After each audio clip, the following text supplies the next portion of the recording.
Are you interested in new authors and books you might have not read yet that could be perfect for 2025? You're in the right place.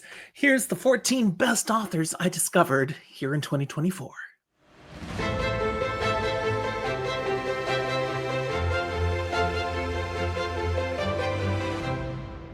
Welcome to Fantasy for the Ages. I'm Jim, the father of this father-son show where we talk about fantasy, science fiction, horror, and other nerdy things we enjoy.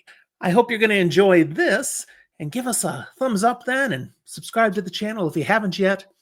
Tons of videos that we've prepared just for your entertainment and sometimes discovery, like today, because I'm here to talk to you about the 14 best authors I had experiences with for the first time during 2024. A wide variety and range of books to share with you.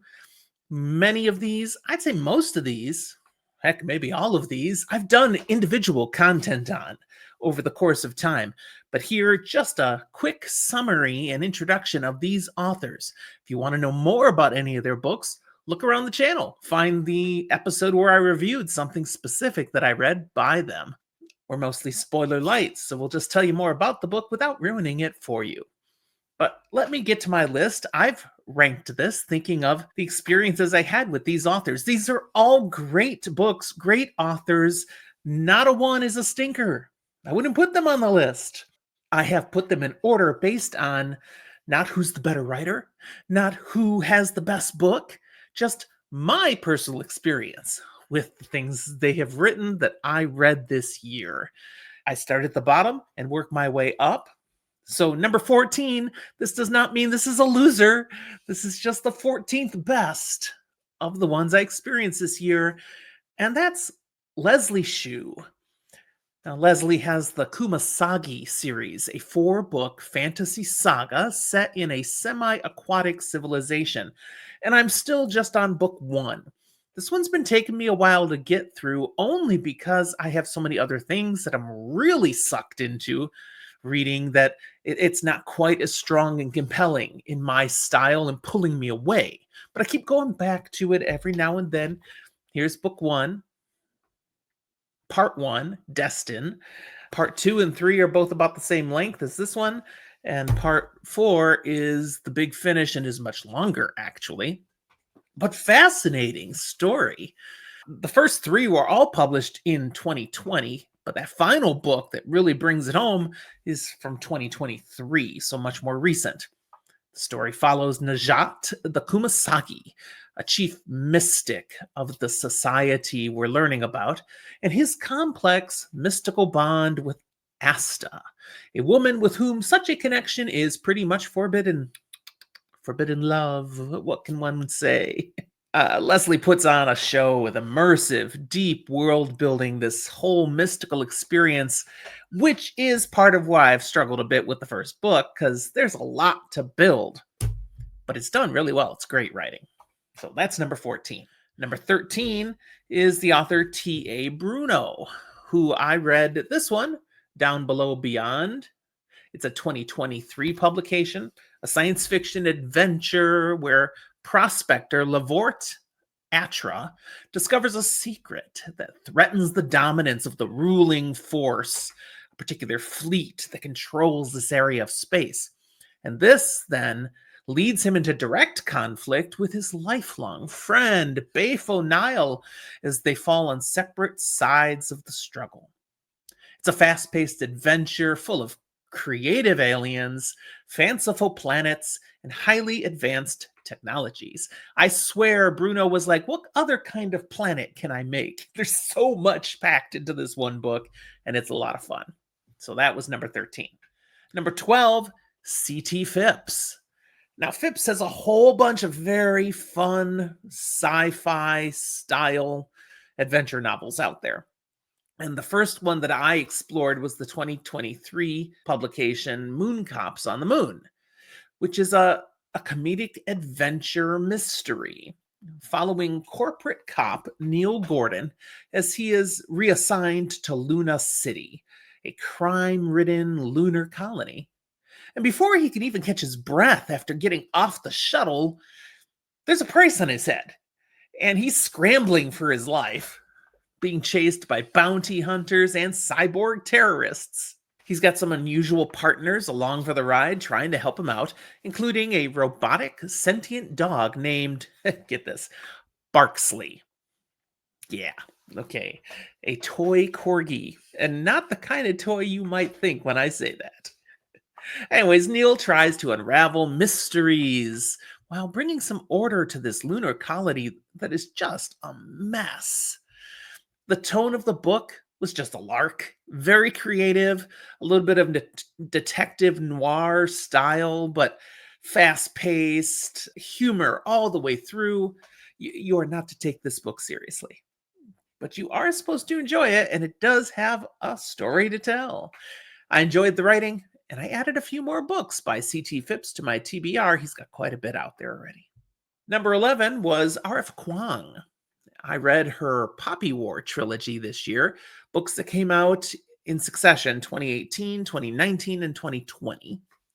It's a grimdark epic fantasy set in a fantastical version of early 20th century China. The focus character is Rin, a war orphan who rises to power through military training and the discovery of magical abilities, but who also discovers the tragic costs of pursuing your goals, regardless of who they hurt or what they tear apart. This trilogy does an incredible job of depicting the horrific impacts of war, drug addiction, and the addiction to power. My son and co-host, Zach, has gone on to read Kwang's next book, Babel, but that's still just waiting on my TBR. He loved it. Number 10 this year was Pete Kramer. I read his Chesapeake Bay Monsters novel and did a review on it earlier this year. That came out in 2023 and is a modern day fantasy mystery centered on mysterious creatures living in Chesapeake Bay, believed to be behind a series of missing person cases. The truth of the matter is much more incredible and dark, and you'll kind of be surprised at what happens here in this story. There are revelations. I found this to be a great read and a well-written suspense tale, definitely worth your experience. Number 9 was Sijin Lu or Lu Sijin, depending again on the American way of saying it or the Chinese way of saying it. I read his Three Body Problem trilogy, which has The Three Body Problem, The Dark Forest, and Death's End as the 3 books in the series. All very different styles of hard science fiction. I read them because I knew there was an adaptation coming out on Netflix, and I thought I'd be interested in watching it. Always like to get the source material down first. And it was good, but you got to work to get through these books. Essentially, this is a story of humankind's first contact, and what turns out to also be a story of the future of the human race, because discovering life out there does not turn out to be what most of the stories want to lead us to believe. So the first book, very unique style of writing. It was fresh and new to me. Second story, a little more linear, traditional storytelling, but still very hard science fiction and some incredible plot lines. And then the third one involves some serious time jumps through the story, which takes the author to whole new levels of sci-fi creativity. I know plenty of people who tried this series and couldn't get through it. I did not have a hard time getting through it. I enjoyed the story. It kept me engaged, but I had to work to comprehend what's going on. I think I got smarter as I read it. The author does have other books that are out there, but I was pretty much at peace having accomplished this trilogy. So I haven't added any more of his writing to my TBR. I'd be interested if any of you have read something else by Sijin Lu. Let me know. Number 8 is Francesco Gozzo, Italian author who's had a few of his books translated into English, and I read one of those, Odyssey to Trappist 1, which was published here in the US in 2023 and is a science fiction survival story. It's about the first interstellar colonist ship trying to get to a planet that was discovered, and this is a real planet in science that we've discovered, an interstellar space travel that was going to take centuries. So the people in it were put into hibernation, cryostasis. But early in the mission, about 50 years in, something went horribly wrong. Half the people woke up, and there's no way for them to go back into cryostasis. But their mission is literally to save humanity. They got to find a way to make this work. And they do. And we're at the end of their journey. They're close enough now. They're going to arrive at the planet. They just have to make it like 30 more years. And we get that experience. We get to see and learn about the sacrifices they made, the way they created a society, a whole culture to survive on a ship that was never built for this. It's pretty impressive. It's not a long novel, really more of a novella.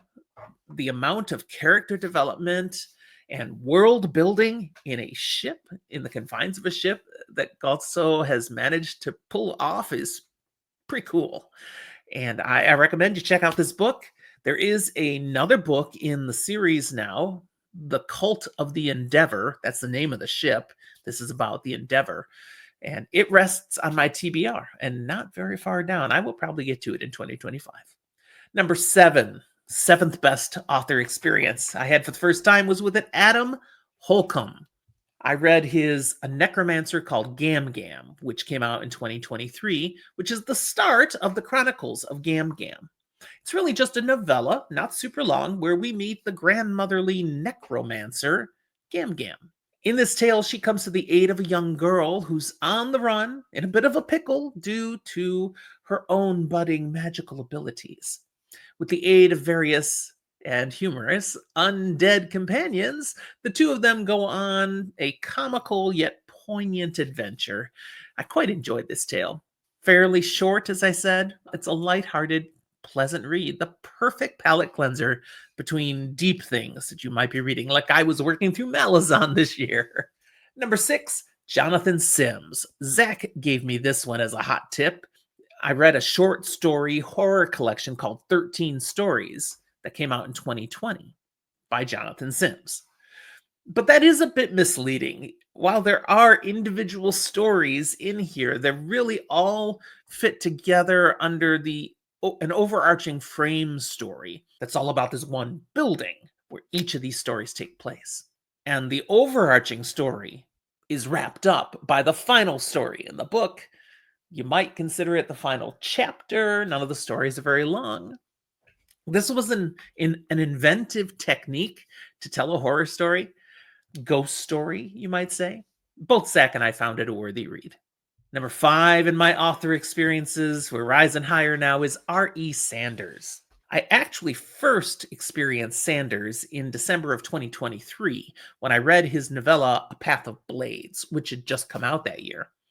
But here in 2024, I was able to enjoy the start of his epic fantasy series, the Jantakai Saga. Book 1 is the only thing out so far, Demon's Tear. It came out in 2024. It's set in the same world that was introduced in A Path of Blades, but that had actually already been teased by Tan's Last Stand, another novella in 2022. So Sanders has put out a couple of novellas, got people's interest going, and then in yet another part of the same world he's building, he begins his Jantakai Saga with Demon's Tear. The world building is fantastic. There's a lot going on here that he's built the foundation for. We get just the start of an adventure in a land on the edge of chaos, with characters seeking to find solutions to emerging threats while unraveling long-standing mysteries. Demon's Tear, really, it just begins to unpack this all. I look forward to seeing the rest of this epic story poured out of the author's mind onto the page in the years ahead. Number 4 this year, Frank Tale. I dove into his zombie apocalypse series, Surviving the Evacuation, this year. A sprawling series of well over 20 books at this point. I read first the novella prequel to the series, Zombies versus the Living Dead, which I really appreciated because if I'm going to commit to a series of this length, it's nice to have a little teaser intro to see, what do I think of the writing style? Will this work for me? Yeah, I loved that. That was great. That novella came out in 2013, but I read it this year, and it was like, oh yeah, I found something else in the zombie genre that I think I can enjoy. It had a different approach, different writing style, different spin to telling a zombie apocalypse tale, something fresh. I've read a lot, so it's hard to be fresh these days. Then I dove into the series itself. This story, at least so far, I'm through the first 7 books, all take place in the United Kingdom. The zombie apocalypse is worldwide, but we're getting a focus on the UK for a couple of key reasons, which you'll have to read the story to find out. None of these books are very long, and they tell a continuing story of surviving in the midst of a post apocalyptic world. The 7 I read, in addition to the novella, came out over 2013 to 2015. So you can see these come out pretty fast, and they are still being released. The most recent one of the series came out here in 2024. Number 3, third best experience I had with an author was with Justin Cronin. I read Cronin's most recent novel, The Ferryman, which came out in 2023 and was one of the biggest hits of the year. Cronin is best known for what's considered his most popular novel, The Passage, which came out a number of years back, but he's been occasionally releasing things since 2001. He's a big-time author now. When a new book drops, everybody wants to check it out. The Ferryman is a science fiction mystery thriller about an island utopia that has dark secrets, most notably highlighted by the fact that everyone on this island is in perfect health. The moment anyone starts to show symptoms of decline or aging, they get on a ferry to another nearby island, and then sometime later they return renewed, young again, basically a teenager. They've been reset somehow, and they have no memories of their previous life. And things get stranger from there. It's a fascinating story. You will never guess what's really going on here. The reveals that you eventually get to are pretty jaw-dropping. Loved the story. Number 2, ZB Steele. I had so much fun here in December reading For a Few Days More, his debut novel, which was published in December of 2023, so just a year ago. It's a dark fantasy western. This narrative gave me a fast-paced, engaging story with compelling characters that leaned into all the right tropes of westerns and almost grimdark style. And it had a beautiful ending. I loved it. The compelling characters were fantastic. Just a lot to hold on to and enjoy. So I look forward to more from ZB Steele. I understand from the author that there are a couple more books already well underway and planned to drop in 2025. So I look forward to that. He's done just such a great job creating this world, and I loved reading about it. I would never want to be in it. So that's a delightful experience to have on the page. Super entertaining read, but I will warn you, not for the faint of heart. Wow, graphic kills. But number 1 is Pierce Brown. A well-established science fiction author, I consumed all 6 books of his Red Rising series this year. The first came out in 2014. The most recent came out just in 2023. Zach had read the books first. I followed into them on his strong recommendation, and he was right. These 6 books leave us kind of on a cliffhanger, and we're waiting for the 7th, which is supposed to come out soon. Can I do one quote? I think I need to do 2. Soon. We're hoping for 2025, but he did make fans wait 4 years between book 5 and book 6. The others had come out pretty constant over those times. 1 book a year. There was a 2-year gap once, but then 4-year gap, and now we're waiting for the finish. I know there's always pressure on an author to finish a great, beloved series well, but I think he had ideas in place. I think he knows what he's doing with this, so I'm looking forward to see it. Now, basically, this series is grimdark fantasy in space. Yes, it's science fiction, but there's a lot of elements that are really fantasy style.